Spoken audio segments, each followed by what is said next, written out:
Samajwadi party से जुड़े हुए मित्रों से कहना चाहता हूं, भारत की विरासत पर आप गौरव की अनुभूति नहीं करते? कम से कम जिनके नाम पे आप राजनीति करते हैं उनके विचारों को ही मान लेते।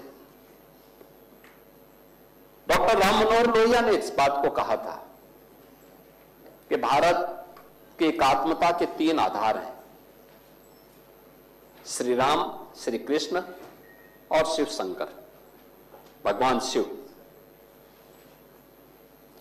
जब तक भारत की जनता इन 3 देव महापुरुषों के प्रति श्रद्धा का भाव रखेगी, तब तक भारत को भारत बने रहने से कोई रोक नहीं सकता। दुनिया की ताकत भारत का बात बता सकता। डॉक्टर राम मनोहर लोहिया प्रखर समाजवादी थे। वे हमारी विचारधारा से जुड़े हुए नहीं थे, हां कांग्रेस के विरोधी थे, अपने मुद्दों पर लड़ते थे। आज समाजवादी पार्टी डॉक्टर लोहिया के विचारों से कितनी दूर भाग चुकी है। आज राम को, कृष्ण को, शिव की परंपरा को, भारत की विरासत को कोसना यह समाजवादी पार्टी का मानो जीवन का उद्देश्य हो गया।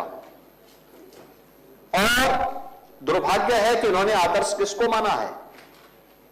यानी औरंगजेब को। औरंगजेब को ये लोग अपना आदर्श मान रहे हैं। औरंगजेब का पिता शाहजहां अपनी जीवनी में लिखता है, अपनी आत्मकथा में लिखता है कि खुदा करे कि ऐसा कमबख्त किसी को पैदा ना हो। उसने आगरा के किले में अपने बाप को कैद करके रखा, एक एक बूंद पानी के लिए तरसाया। और अगर इनको औरंगजेब पर गौरव की अनुभूति होती है तो ये लोग कम से कम पटना की खुदाबख्त लाइब्रेरी में जाकर के एक बार शाहजहां की ही जीवनी को पढ़ लें, देख लें, उसकी पीड़ा को देखें। हां, जिनका आचरण औरंगजेब जैसा है वे लोग औरंगजेब पर गौरव की अनुभूति करें, लेकिन भारत को कम से कम इस पर न करें। और समाजवादी पार्टी को इसका जवाब देना चाहिए। भारत की आस्था पर प्रहार करने वाला दुर्दांत,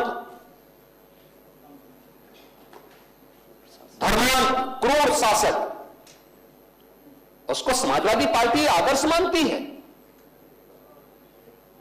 जो भारत को रोकने के लिए आया था, जजिया कर लगा रहा था, भारत का इस्लामीकरण कर रहा था, कोई सभ्य मुसलमान भी अपने पुत्र का नाम औरंगजेब नहीं रखता, क्योंकि उसे मालूम है यथा नाम तथा काम। अगर ऐसा नाम रखेंगे तो फिर एक एक बूंद पानी के लिए तरसना पड़ेगा। और शाहजहां ने भी अपनी जीवनी में लिखा है, उन्होंने कहा है कि औरंगजेब को कोसते हुए उसने लिखा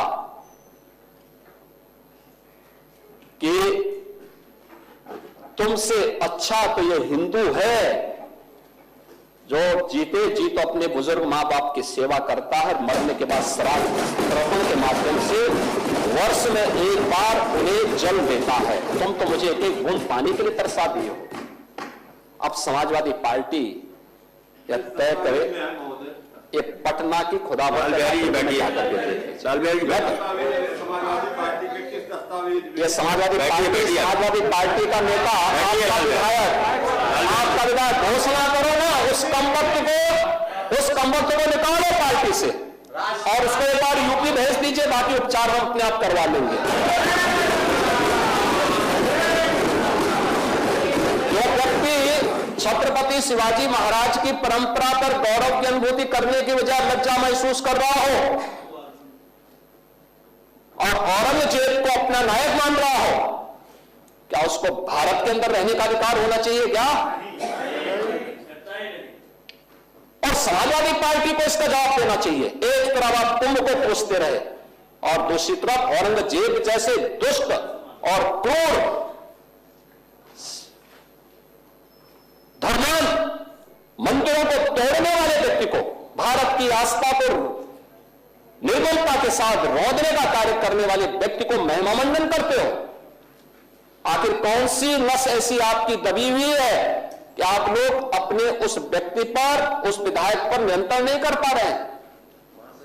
और इसीलिए मैं कहना चाहता हूं कि व्यक्ति के विचार अलग हो सकते हैं, मानव खंडन क्यों नहीं समाजवादी पार्टी है?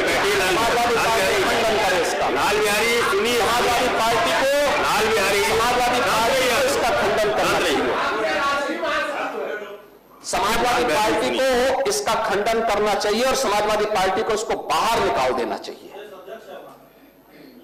निकाल देना चाहिए बाहर, या यहां बुलाइए सम्मेलन में। उत्तर प्रदेश तो ऐसे लोगों का उपचार करने में बहुत देरी नहीं करता है।